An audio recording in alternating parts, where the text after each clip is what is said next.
Good morning, my dear students. Today we discuss about hydrogen bonding. What is hydrogen bonding? What are the different types of hydrogen bonding?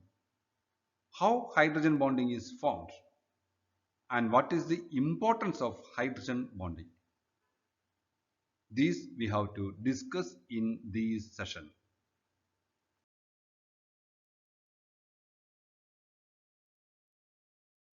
So we have to see what is hydrogen bonding. Hydrogen bonding is referred as a special class of attractive intermolecular force, and it arises due to the dipole-dipole interaction, and this dipole-dipole interaction is due to a hydrogen atom which is bonded to a more electronegative atom and another highly electronegative atom which is near to the hydrogen atom which is polarized, or we could say it is a force of attraction or a special dipole-dipole attraction when a hydrogen atom is bonded to a more strongly or highly electronegative atom in the vicinity of another electronegative atom. That means the hydrogen atom develops a dipole character and the dipole character interact with another atom present in the same molecule or different molecule and establishes an intra or intermolecular attractive force. This is hydrogen bonding, and hydrogen bonding is usually exhibited when it is bonded to very electronegative atoms like nitrogen, oxygen, fluorine, etc. And the strength of the bond, hydrogen bond, ranges from 4 kilojoules to 50 kilojoules per mole. Take down.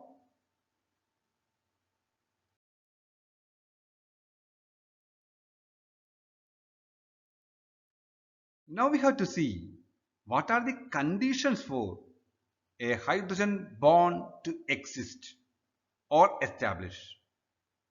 The first condition is that the molecule must or should contain a highly electronegative atom linked to the hydrogen atom. So if a molecule is having a highly electronegative atom which is covalently bonded to another hydrogen atom, there is a chance a hydrogen bond could be formed. When the electronegativity difference between hydrogen atom and the electronegative atom is very high, the hydrogen bond will be more stronger. That is, the polarization between hydrogen atom and the another electronegative atom will be very high. The third condition is that the size of the electronegative atom should be small. Smaller the size of the electronegative atom, greater the dipole development or electrostatic interaction. From this, it is clear that for a molecule to show hydrogen bonding, it should contain a hydrogen atom bonded to a more electronegative atom so that a dipole develops between hydrogen and the more electronegative atom.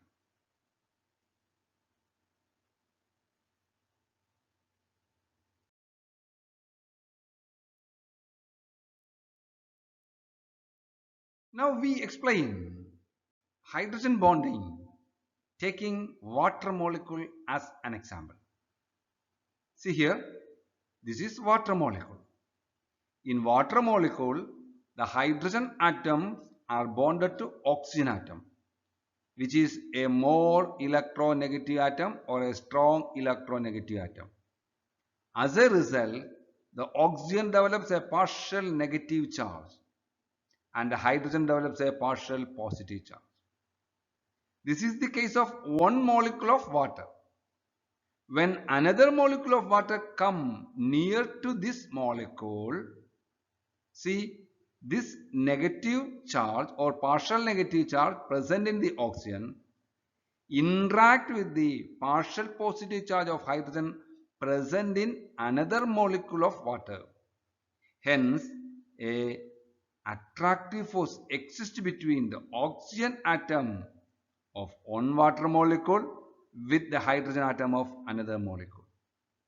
That means here establishes a hydrogen bonding between the more electronegative atom oxygen and the hydrogen atom. Since this water molecule contains two hydrogen atoms, the second hydrogen atom could interact with another oxygen atom of another water molecule. There also we could exist a hydrogen bonding. So we could say here a hydrogen atom is present. The second condition is that the hydrogen atom is bonded to a more electronegative atom. As a result, there develops a polarity between hydrogen and oxygen atom, and this polarity developed in the electronegative atom attract another hydrogen atom, so that there exists a attractive force between the oxygen atom and the hydrogen atom. This is the hydrogen bonding in water molecule.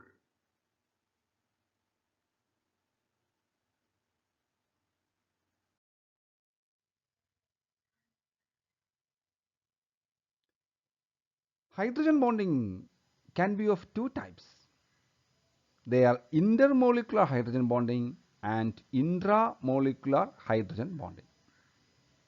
So in intermolecular hydrogen bonding, from the word meaning itself, it is intermolecule.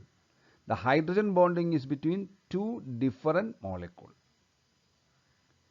So if the hydrogen bonding is between two different molecules, these molecules could be of same type or different type. Then it is termed as intermolecular hydrogen bonding. For example, if I take water molecule, the hydrogen atom of one water molecule is making a hydrogen bonding between the oxygen atom of another water molecule. So here the conditions are set. There should be a hydrogen atom and there should be a more electronegative atom. So one molecule of water is having an intermolecular hydrogen bonding between another molecule of water. Here these two are same type of molecules, that means water molecules.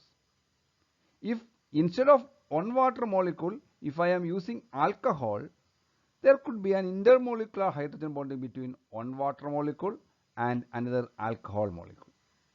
So if the hydrogen bonding is formed between two different molecules, it is called intermolecular hydrogen bonding. Now take the case of orthonitrophenol. Orthonitrophenol. When we take orthonitrophenol, the hydrogen atom of the hydroxy group is making hydrogen bonding between oxygen of nitro group. Both these OH group and nitro group are present in the same molecule. So it is a intramolecular hydrogen bonding. See here, the OH group of orthonitrophenol is making a hydrogen bonding with the nitro group, which is present in the same molecule. If the hydrogen bonding is within the molecule, it is called intramolecular hydrogen bonding. Now take another case, salicylaldehyde. Salicylaldehyde. In case of salicylaldehyde, there exists a hydrogen bonding between the oxygen atom of aldehyde group and the hydrogen atom of hydroxy group. So these two are examples for intramolecular hydrogen bonding. That means hydrogen bonding can be of two types. They are intermolecular hydrogen bonding and intramolecular hydrogen bonding. These are the examples.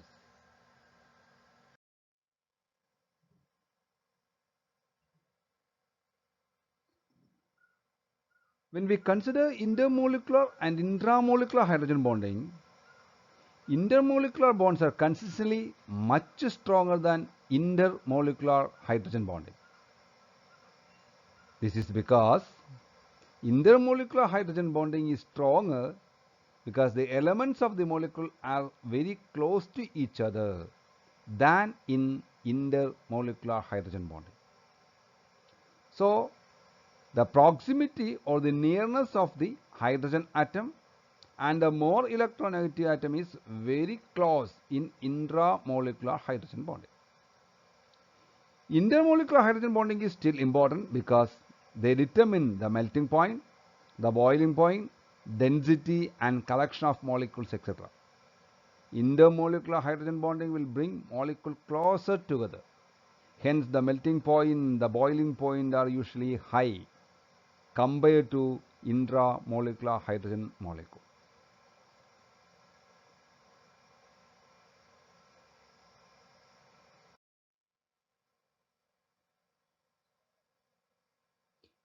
In alcohol molecules, there exists intermolecular hydrogen bonding. And we know alcohols are highly soluble in water because of hydrogen bonding. In water molecule, the hydrogen atom of one water molecule can interact with the oxygen molecule of another water molecule, and hence there exists a intermolecular hydrogen bonding. That is why water molecule exists as a liquid. In alcohol, the same thing happens. The hydrogen atom of the alcohol undergoes interaction between the oxygen atom of another alcohol molecules. So between the alcohols, between water and between water and alcohol, there exists intermolecular hydrogen bonding.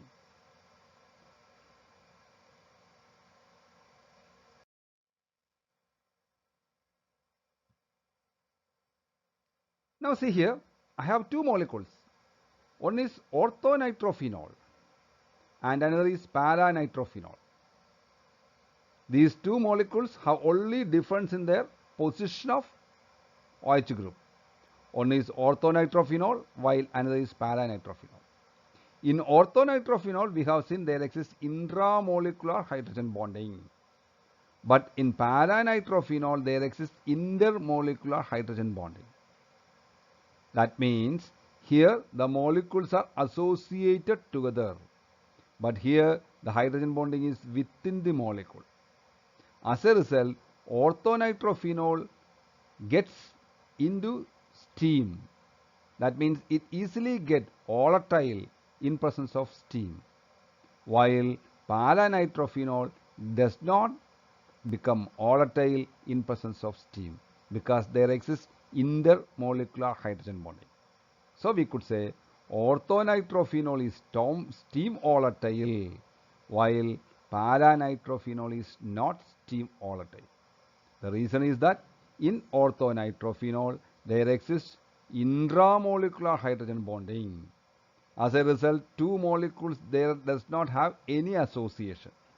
So when the energy of steam comes, these molecules easily get vaporized. While in para-nitrophenol, there exists intermolecular hydrogen bonding. As a result, the energy of steam is not sufficient for para-nitrophenol to become volatile. Very important question.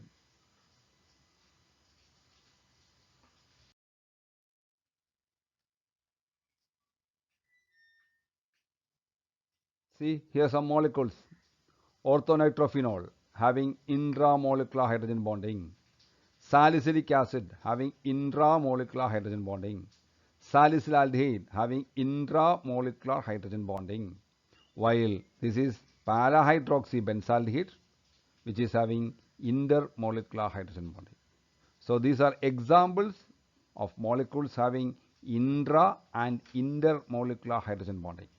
In examination, question may come about salicylic acid, about para-hydroxybenzaldehyde, about orthonitrophenol, etc. So you have to identify which type of hydrogen bonding is present in them.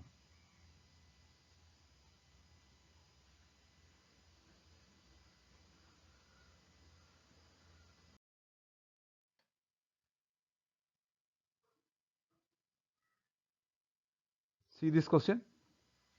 Why the order of boiling point is water molecule greater than HF, which is greater than NH3? So the answer is simple. H2O can form 2 hydrogen bond per molecule, while NH3 and HF can form only 1 hydrogen bonding per molecule.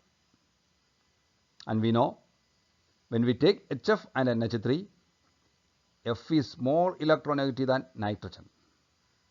Fluorine is more electronegative than nitrogen.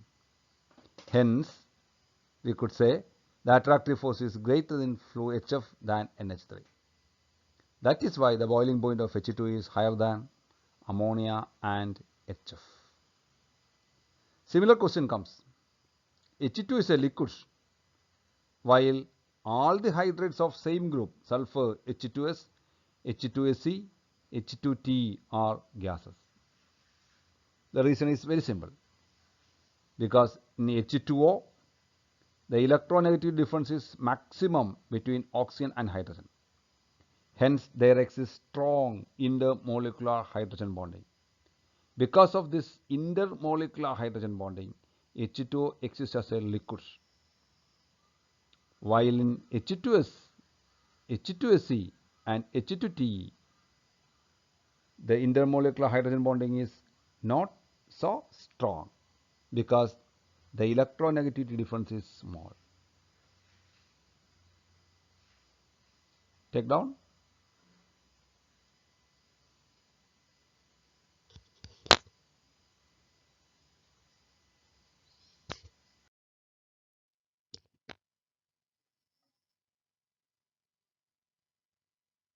Now, another question is, HF is having usually high boiling point than other HCl, HBr or HI. The reason is very simple. In HF, fluorine is more electronegative. Hence, HF is having strong intermolecular hydrogen bonding. That is why it is having high boiling point than HCl or HBr. Next question is, ammonia is having higher boiling point than pH3. In ammonia there is nitrogen, and in pH3 phosphine there is phosphorus. Nitrogen and phosphorus belongs to same group. They combine with hydrogen to form NH3 and pH3. In NH3 there exists strong intermolecular hydrogen bonding.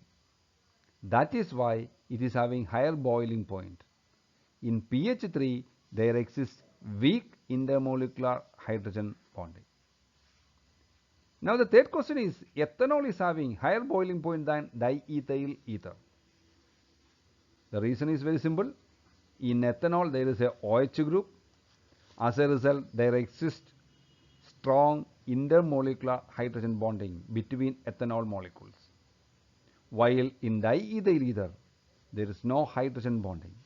That is why ethanol is having higher boiling point than diethyl ether.